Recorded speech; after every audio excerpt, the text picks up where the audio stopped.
Spokesperson report 522nd in front of the U.S. Embassy in Seoul. Let us put an end to aggressive imperialist forces who are plotting World War III. First, the aggressive nature of G7 summit is becoming more obvious.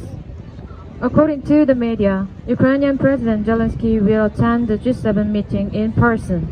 Zelensky, a neo-Nazi and a war profiteer, he is a war criminal who has provoked the aggression against Russia as a war puppet of the aggressive U.S. forces and has massacred Russian residents in Ukraine.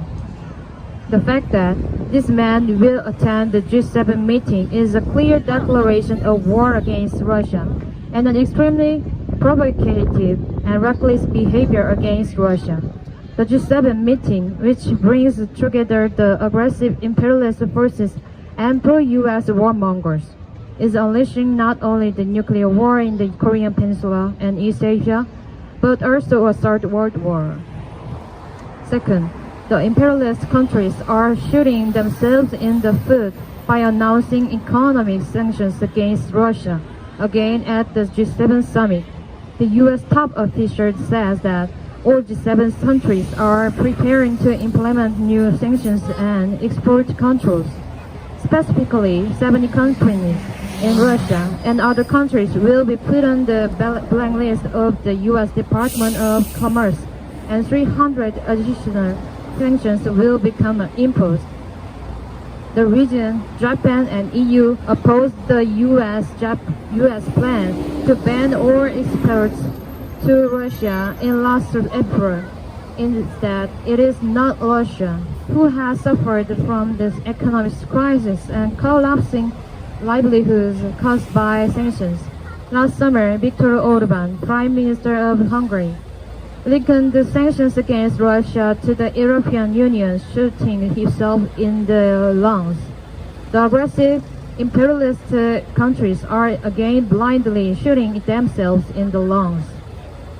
Third, following from the results of the G7 summit, World War III is inevitable. The aggressive powers led by the U.S. imperialism are planning to prolong the war by turning Ukraine into an exhibition for weapons of mass destruction. While in order to expand the battlefield, they are trying to specify in the G7 joint statement to counter any attempts to evade and undermine our sanctions measures against Russia, and to maintain peace and stability across the Taiwan Strait. In addition, the main topics of the USA, Japan, South Korea summit will be about sharing real-time North Korean missile information and strengthening trilateral joint military exercises for preemptive strike on North Korea's nuclear weapons.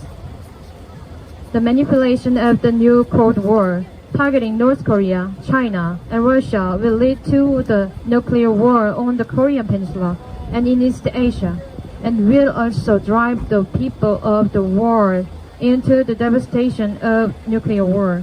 It is time for the Korean people and all the people of the world to rise up in the anti-imperialist, anti-U.S. struggle, to put an end to U.S. imperialism and the aggressive forces, and to prevent World War III. May 20, 2023, in front of the U.S. Embassy in Seoul. Spokesperson office of the People's Democratic Party.